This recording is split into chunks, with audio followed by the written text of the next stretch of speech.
दोस्तों, हमारा देश जो है वो लोकतंत्र देश है और जनता तय करती है कौन सी सरकार आए और कौन सी सरकार ना आए। जब जनता अपना जनादेश देती है तो वो स्पष्ट करती है कि ये सरकार आनी चाहिए।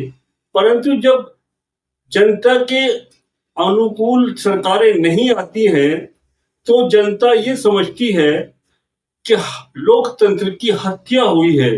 इस इलेक्शन के अंदर पूरी तरह से जनता ने अपना विश्वास जो है जिस पार्टियों पर जताया वो पार्टियां उसके विपरीत निकली। यानी बहुत बड़ी तादाद में इंडिया अलायंस को पूरे भारत के अंदर सपोर्ट किया गया और बड़ी खुशी का माहौल चल रहा था। क्योंकि इलेक्शन जो लड़ती है वो जनता लड़ती है धूप में प्यास में, अपने काम काज को बंद करके वो वोट देने जाती है, वो जनादेश देती है और यही लोकतंत्र है। इस जनादेश के आधार पर ही जब सरकारें नहीं बनती और अपने सड़गट करके तिकड़मबाजी से नेता लोग दूसरी सरकार बना लेते हैं तो उस वक्त में जनादेश की हत्या होती है, यानी लोकतंत्र की हत्या होती है और इसका बहुत दुष्ट परिणाम जाता है। जनादेश कहीं खामोश होता है, जनादेश कहीं साफ निकल कर आता है। ये हमारी मीडिया बहुत टटोलती है, जनादेश को जानने की कोशिश करती है, परंतु कुछ जनादेश कुछ इस बार 2024 में देखा गया कि जनादेश जो था वो खामोश था। आखिर तक अपनी राय उन्होंने किसी भी मीडिया को बतलाना अच्छा नहीं समझा। परंतु जब जनादेश पूरी तरह से सामने आया तो जनादेश का मकसद ये था कि हम सरकार को बदलने जा रहे हैं, हम लोकतंत्र को चेंज करने जा रहे हैं। यानी हम जो है जनादेश सरकार को बनाने का था।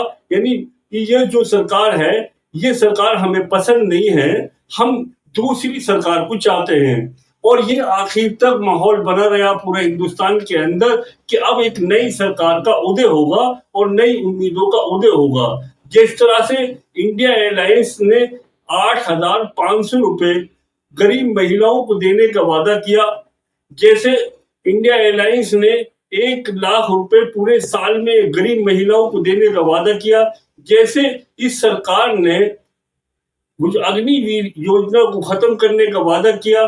बहुत सारे ऐसे वादे किए जो जनता के हित में थे।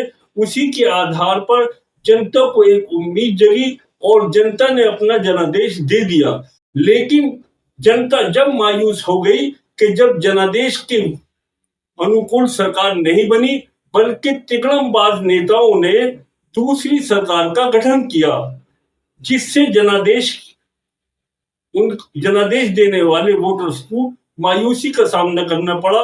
परंतु आप ये समझ लीजिए कि जिन लोगों ने ऐसी तिकड़मबाजियां करी, सहयोगी पार्टी हो या रूलिंग पार्टी हो, उनको जनादेश देने वाली यही लोकतंत्र भारत कभी भविष्य में माफ नहीं करेगी।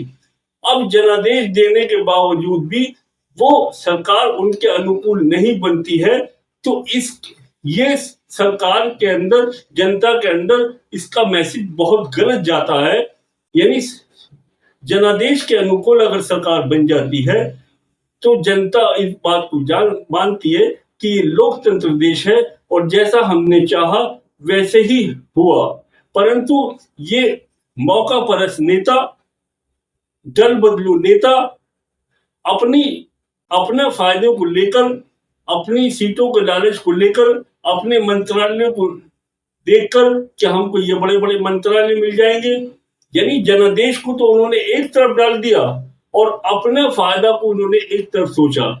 यानी रूलिंग पार्टी जो इस टाइम सरकार बन के सामने आई, जो जिन स्तंभों के ऊपर वो खड़ी है, वो स्तंभ उनका जनादेश क्या इस सरकार को बनाने का था? यानी चंद्रबाबू नायडू है जो आप आंध्र प्रदेश से आते हैं, उनको जो पब्लिक ने वोट दिया वो किस लिए दिया ये चंद्रबाबू नायडू अच्छी तरह जानते हैं। और इधर नीतीश जी को बिहार से जो वोट मिला, इनके सांसद बन के आए, तो वो किस आधार पर बनकर आए वो भी अच्छी तरह जानते हैं, जनता सबको पहचानती है। आजाद उम्मीदवार को जो जनता ने चुनकर भेजा, तो वो किस लिए भेजा, किस उम्मीदों के साथ भेजा, वो भी जनता अच्छी तरह जानती है। यानी आने वाले 5 सालों के उपरांत में जनता इनको मुंह तोड़ जवाब देगी कि ये जनादेश के खिलाफ जाकर इन्होंने सरकार को गठन किया और सरकार जनता के अनुकूल नहीं बन पाई। इसीलिए ये सरकार अगर 5 साल चलती भी है, तो ये जनता के अनुकूल ना बनने के कारण ये विफल सरकार होगी और इसके अंदर जो है बहुत जबरदस्त मारामारी रहेगी और अपना विफलताओं का मुंह देखना पड़ेगा। और ये बेसाखियों की सरकारें न चली हैं न चलेंगी। यदि आपको मेरे विचार अच्छे लगे हो, वीडियो पसंद आई हो, तो प्लीज चैनल को सब्सक्राइब करें, बेल आइकन दबाएं और अपने कमेंट्स जो है वो जरूर दें।